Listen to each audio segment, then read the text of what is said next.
Comment garder les relations divines comme le Christ l'avait fait? Alors, dans vos relations, vous devez savoir les hommes que Dieu a donnés pour la destinée, qui est qui. Vous devez connaître et chacun doit rester à sa place. Lorsqu'on ne respecte pas les limites des uns et des autres, c'est là qu'un grand désordre se crée dans votre destinée. Celui qui ne devait pas être ton ami jusqu'à arriver à la maison, arrive à la maison. Et comme il arrive à la maison, il vole ton mari. Ou elle vole ton mari.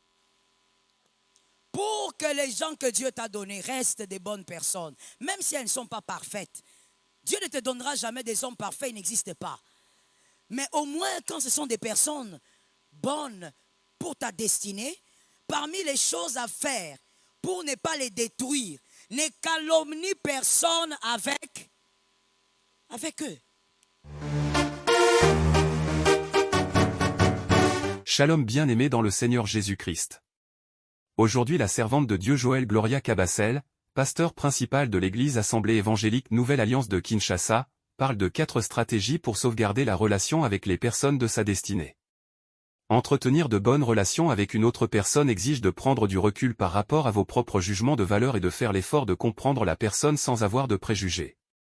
Prendre soin des personnes qui sont importantes pour nous est le plus beau cadeau qu'on puisse s'offrir. On a avantage à investir dans ces relations, à se réserver des moments pour passer du temps avec les gens qui nous sont chers et à acquérir des trucs pour être régulièrement en leur présence ou en communication avec eux.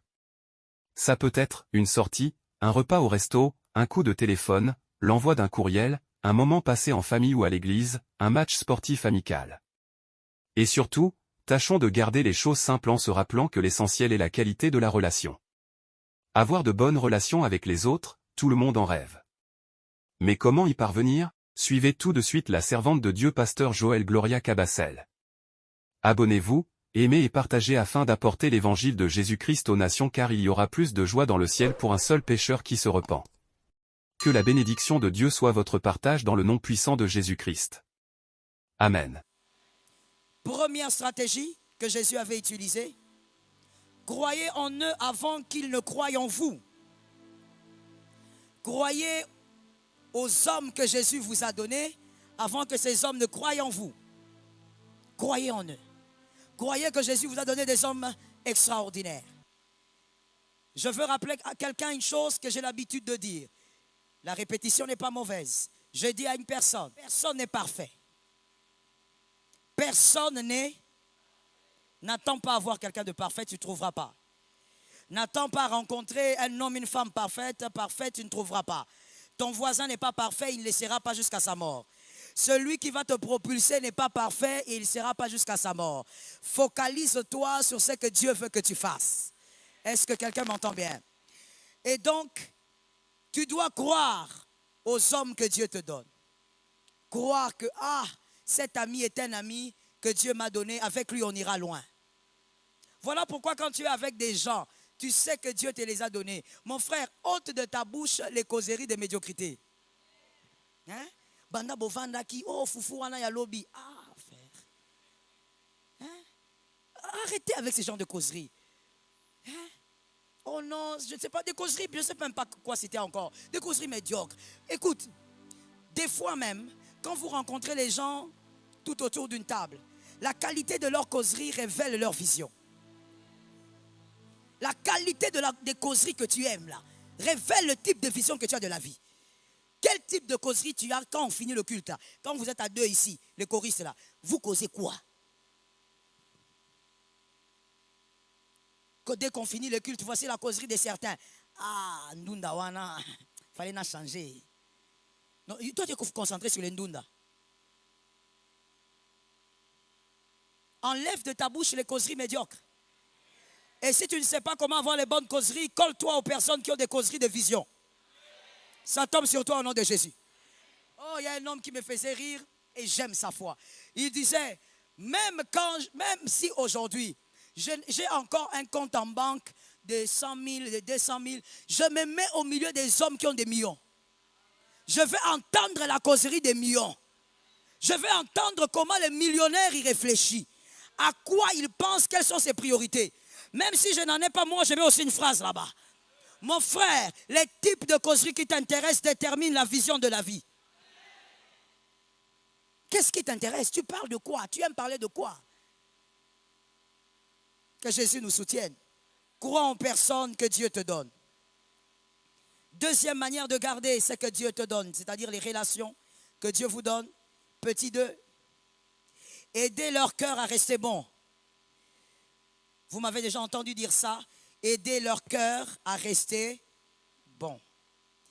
Aide les hommes que Dieu t'a donnés à rester des bonnes personnes. À ton niveau, fais ce que tu dois faire pour que ces personnes restent des bonnes personnes pour toi et pour leur destinée. Est-ce que vous savez qu'il y a des gens vraiment supportés ce soir? Vous savez qu'il y a des gens, ils ne sont pas loin, ils sont seulement ici. Il y a des gens, quand vous les approchez, vous décidez de vivre avec eux dans leur entourage. Ces personnes vous détruisent. Ces personnes vous démolissent. Ces personnes vous monstrifient. Il y a des choses que tu ne trouvais pas normales, tu commences à normaliser à cause d'elles, la personne. Il y a des choses que tu n'aimais pas, tu ne supportais pas à cause de Dieu. Mais depuis que tu es avec elle, tu commences à normaliser, tu banalises même. Il y a des personnes dangereuses sur la terre. Tu entends quelqu'un. Il y a des femmes à ne jamais rencontrer. Pas seulement le mariage, la vie seulement. Elle va te détruire. Les valeurs que toi tu prônais, tu vas les enterrer. Parce que tout doucement, elle va commencer à démolir tes valeurs. Voilà pourquoi je vais sauter aussi comme un kangourou en disant à quelqu'un, toi aussi, sois quelqu'un qui est fixé dans ses principes. Tu dois avoir une personnalité. Dans la vie, quand quelqu'un n'a pas de personnalité, tu deviens un jouet de tout le monde. Tu te rencontres avec le pasteur Marianne, elle te façonne à son image. Tu quittes le pasteur Marianne, tu touches Madame Janine, elle te façonne à son image. Donc toi, tu n'as pas de personnalité. Tu n'es pas debout sur des principes que tu ne peux pas toucher. Quoi qu'il arrive, tu restes là. Tu n'as pas. Au boujara boujaka. Un homme comme ça, tu ne peux pas percer et tu ne peux pas garder les bonnes personnes avec toi. Garde les hommes à rester. Aide les bonnes personnes à rester. Alors, nous sommes dans les petits combien? Petit 2. Dans les petits 2, souffrez. Hein? Dans le petit 2, écrivez petit A. Il y a beaucoup de petits 2 et A. Dans le petit 2, écrivons petit A. Comment les aider à rester bonnes? Petit A. Ne calomniez personne avec eux. Pour que les gens que Dieu t'a donnés restent des bonnes personnes, même si elles ne sont pas parfaites. Dieu ne te donnera jamais des hommes parfaits, ils n'existent pas. Mais au moins, quand ce sont des personnes bonnes pour ta destinée, parmi les choses à faire pour ne pas les détruire, ne calomnie personne avec eux. Toi, Dieu t'a donné Eric. Eric, venez ici, s'il vous plaît. Mettez-vous debout un peu là. Dieu te donne Eric comme l'homme de ta destinée. Quand je dis l'homme de ta destinée, je ne parle pas du mariage, je parle d'une relation. C'est une relation qui va te bénir. Le Seigneur l'a placé comme un ami de la destinée, un homme du parcours. Toi, avec Eric, vous commencez encore à critiquer Lucien. Comment veux-tu que Eric reste une bénédiction pour toi? Tu as tué ta bénédiction.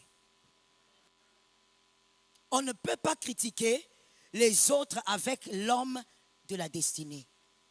Tu l'abîmes, tu le détruis et tu te tues aussi parce que c'est Dieu qui te l'a donné pour la bénédiction de ton parcours. Parce que tu abîmes Eric. Oh non, tu sais Eric, dans cette église ici vraiment, tu as remarqué ce que Laetitia a fait? Non, je n'ai pas remarqué. Et tu peux remarquer. Écoute, sorcier. Comment d'abord tu es à l'aise de parler avec Eric de quelqu'un d'autre? Comment tu es à l'aise? Et si Eric te disait, on ne peut pas dire ça, on est enfant de Dieu, tu vas répondre quoi? Tu n'auras pas honte. Il y a des choses qu'on ne fait pas. Tu détruis Eric. Et un jour tu diras, ah, Eric, ah non, Eric, il était un bon garçon. C'est toi qui l'as abîmé. On ne calomnie pas les autres avec les hommes de la destinée. On les aide à rester des bonnes personnes. Tu as des problèmes, va régler tes problèmes. Eric aussi, il règle ses problèmes. C'est tout. Va régler tes problèmes. C'est comme ça que les hommes que Dieu vous donne, vous les abîmez. Est-ce que quelqu'un m'entend? Le petit B, la deuxième chose à faire pour garder le cœur des hommes que Dieu vous donne, les aider à rester bons, j'insiste à votre niveau. Petit B, ayez un pardon facile. En n'étant pas récidiviste. Ayez un pardon facile en n'étant pas récidiviste. Demander pardon, c'est bien, mais quand tu demandes pardon pour la même chose tout le temps, mon frère, tu as besoin de délivrance. Lorsque tu demandes pardon, c'est pour dire « je ne referai pas ». Tu dois être meilleur après le pardon. Mais avant même d'arriver là-bas, tu dois avoir un pardon facile. Facile. Quand tu veux garder les hommes que Dieu t'a donnés pour le parcours. Je dis à quelqu'un, la vie est longue. Eric peut être là dans mon présent aujourd'hui. Peut-être que dans 5 ans, c'est l'homme dont j'aurai besoin pour entrer quelque part. Ça te localise, non? Donc, la vie est compliquée. Il ne faut jamais regarder le présent d'un homme. Il ne faut jamais regarder l'accoutrement des gens. La vie est très compliquée. Tu dois avoir un pardon. Il y a des gens pour qui demandent pardon. Regarde comment ils font. Bon, Eric, je sais que je vais te demander pardon. Mais explique-moi un peu. Qu'est-ce qui te fait mal, ce que j'ai dit? Le pasteur Joël dit que la douleur est relative. Tu n'as pas besoin que je t'explique ce que tu m'as fait. Si je te dis que tu m'as fait mal, tu m'as fait mal. Peut-être que chez vous, ça ne veut rien dire, mais chez moi, hein, ça fait mal. Tu dois avoir un pardon. Eric, pardonne-moi. Je ne sais pas trop, moi je n'ai pas vu, mais comme tu es choqué, pardonne-moi. Tu évolues. Les gens qui ont le pardon durent depuis leur enfance, là. Soyez délivrés. Est-ce que quelqu'un m'entend bien? Soyez. Excuse, ce n'est pas. Je lui dis, pardonne-moi. Pardonne-moi pour ce que j'ai fait. Je t'ai blessé, pardonne-moi. Mais si je le fais, ce n'est pas seulement parce que je suis enfant de Dieu. Parce qu'un enfant de Dieu ne peut pas dormir avec le problème de quelqu'un. C'est comme ça. Tu ne peux pas te mettre à genoux alors que quelqu'un a un problème envers toi. Mais c'est aussi pour que ça soit facile pour elle de faire la même chose. Ce que tu ne crées pas en l'autre ne te reviendra pas. C'est ça que certains mariés n'ont pas compris. Les femmes mariées, donnez-moi des amens. Non, mon mari ne me fait pas des cadeaux. Toi, tu fais? Si tu n'as pas créé quelque chose en l'autre, n'attends pas que la chose te revienne. Ah, c'est comme avec les enfants. C'est ce que tu communiques qui va te revenir quand ils auront 20 ans. Ce que tu n'as pas mis, ne réclame pas. Oh, toi, tu es ma fille, tu ne me fais pas des câlins. Est-ce que tu faisais des câlins quand elle était petite? Tu réclames les câlins quand les seins ont grossi comme ça. Comment elle va te faire les câlins? Elle ne connaît pas ça. Ça se passe comme ça dans toutes les relations. Ce que tu n'as pas s'aimé, n'attends pas que ça revienne vers toi. Tu dois d'abord s'aimer ça. Merci, Madame Sandrine. Le pardon doit être facile. On ne demande pas pardon parce que la personne a réclamé. Quand tu sens qu'elle est lésée, sois humble. Pardonne-moi. Et comme je disais, tu demandes pardon facilement, mais attention, ne sois pas un. Les récidivistes sont des problèmes. Toi, tu demandes pardon, tu tombes toujours au même endroit. Tu tombes toujours au même endroit. Finalement, reste seulement là. Parce que toi, ce n'est même plus tombé. Tu es assise carrément. Fais un effort de ne pas retomber. Sinon, ton pardon va fatiguer les gens. Sinon, on va croire que tu banalises même ton pardon. Aide les bonnes personnes à rester bonnes, s'il vous plaît. Ne détruisez pas la bénédiction que l'Éternel vous donne. Que la bénédiction de 2023-24 ne soit pas déstabilisée. Le petit C, pour les aider à rester bonnes, encourage-les face aux bienfaits. Encourage les bonnes personnes. Lorsqu'elles font du bien, encourage. Tu es au travail, tu as un collègue qui t'a beaucoup aidé. Il a fait un travail à ta place avec excellence et il a fait vraiment de bon cœur. Remercie, encourage, félicite. C'est une manière d'alimenter son bon cœur. Que Jésus te fasse grâce. Il y a quelque chose dont je veux parler par rapport à l'encouragement. C'est important. C'est attaché aussi aux réprimandes. Surtout dans le mariage, lorsque votre mari vous a fait du mal, je prends mari parce que c'est souvent les femmes qui réagissent comme ça. Dernièrement, j'ai donné même un conseil à une femme mariée dans ce sens. Lorsque ton mari fait quelque chose que tu considères d'intolérable, et vous avez parlé, et toi, dans ton esprit, tu as une philosophie, puisque ça existe, tu as une philosophie comme quoi il faut que tu punisses ton mari. Écoute-moi bien. Même si j'entre dans ce couloir de punition, fais attention, c'est un terrain glissant.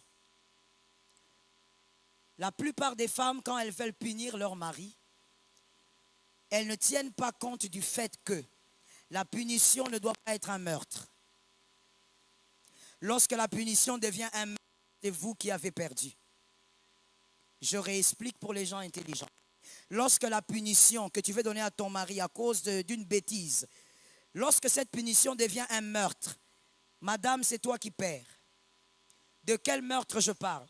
Lorsque tu veux punir ton mari et que tu commences à faire des choses pour lui montrer que tu n'es pas contente, que ce n'était pas normal. Il y a une chose que madame, vous ne voyez pas ou que vous oubliez de voir. C'est que pendant que tu manifestes des attitudes, dans le cœur de cet homme-là, il y a des choses qui meurent. Parmi ces choses, il y a la tension. L'amour peut-être lui-même, puisque vous êtes sa femme, ne mourra pas vite. Mais il y a les colonnes de l'amour qui vont commencer à mourir. Ainsi, de femmes, après avoir fait purger au mari la punition, elle-même, elle se sent restaurée. Quand elle veut revivre son couple comme d'habitude, elle dit à son mari, c'est normal qu'il change. Parce que dans ta punition, il y avait le meurtre. Tu as assassiné certaines choses en lui. Tu as assassiné l'attention. Tu as assassiné peut-être même le respect qu'il avait pour toi. Tout ce qui reste maintenant, c'est parce qu'il a un anneau au doigt. Tu veux qu'il redevienne cet homme-là, il ne peut plus le devenir. Madame, attention avec vos choix. La vie est faite. S'il y a des choses que tu ne supportes pas, choisis bien les éléments que tu vas utiliser et que tu vas placer dans ton foyer. Tu risques de perdre ton foyer pour toujours à cause d'une seule erreur. Ça ne sera pas seulement de sa faute, ça sera aussi de ta faute. La sagesse dans le choix. Le point 4. Avec les hommes que Dieu vous donne, comprenez la place de chacun et ne faites aucun amalgame. Ne faites aucun amalgame. Comprenez, j'insiste sur le mot, comprenez la place de chacun. Est-ce qu'on a pu écrire? Comprenez la place de chacun et ne faites aucun amalgame. On a pu écrire? Au nom de Jésus-Christ, que le serpent lâche ce qui t'appartient. Ça tombe sur quelqu'un qui est derrière, tu as la foi. Au nom de Jésus-Christ, que le serpent lâche ce que Dieu t'a donné. Qu'il n'avilisse pas ce que Dieu t'a donné. Comprenez la place de chacun sans amalgame. Alors, monsieur, venez. Arish vient aussi. Venez ici. Soyez à 3 là. Soyez où il est. Merci. Alors, dans vos relations, vous aurez beaucoup de gens. Au travail, à l'université, famille. Vous aurez beaucoup de gens. Vos familles aussi ont des relations. Les familles avec qui vous avez grandi depuis tout petit, tout ça, ce sont les relations. Alors, dans vos relations, vous devez savoir Les hommes que Dieu a donnés pour la destinée, qui est qui? Vous devez connaître et chacun doit rester à sa place. Lorsqu'on ne respecte pas les limites des uns et des autres, c'est là qu'un grand désordre se crée dans votre destinée. Celui qui ne devait pas être ton ami jusqu'à arriver à la maison, arrive à la maison. Et comme il arrive à la maison, il vole ton mari. Ou elle vole ton mari. Est-ce que quelqu'un m'entend? Je donne encore un autre exemple, parce qu'il y a toujours des gens qui dorment. Par exemple, ce monsieur, supposons, c'était une femme. Et donc, au travail, c'est une collègue de travail, elle est magnifique avec toi, vous causez bien, elle prie aussi d'ailleurs. Tu la vois de temps en temps avec la Bible, avec son TikTok, en train d'écouter son pasteur. Alléluia, amen. Je veux dire à quelqu'un, ça ne veut rien dire ça. La chrétienté, ce n'est pas le TikTok. La chrétienté, c'est une affaire de transformation en Jésus. Quelqu'un peut écouter les prédications à longueur de journée, mais il n'est pas changé. Alors toi, comme tu ne connais pas les limites de cette femme qui est ton collègue de service, tu prends la femme là, tu l'amènes à la maison. À la maison, quand elle vient de temps en temps, vous causez, vous riez, tu as présenté à ton mari, vous causez. Et un jour d'ailleurs, elle a dit à ton mari et à toi-même, je sens la présence de Dieu, on va prier. Vous avez prié, Rabashatayabai. Ah, le diable est mauvais. Le diable parle en langue. Tu le sais? Oui. Le diable prophétise. Tu le sais?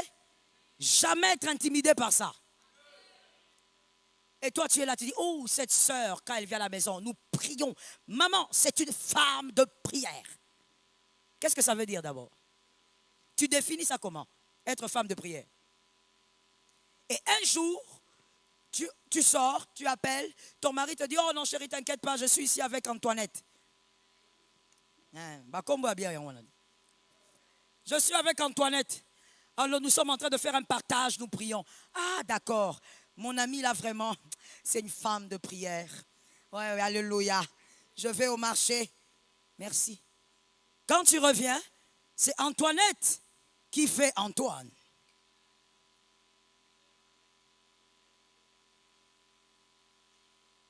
Si tu n'as pas compris, c'est bien, reste comme ça. Tu rentres chez toi, tu trouves qu'Antoinette a fabriqué Antoine. Tu regardes au salon, Antoinette n'est pas. Tu vas dans la chambre, tu entends qu'Antoinette est en train de chanter en langue. Je pose la question. Lorsque tu vas te fâcher, parce que tu sais que tu vas te fâcher, non?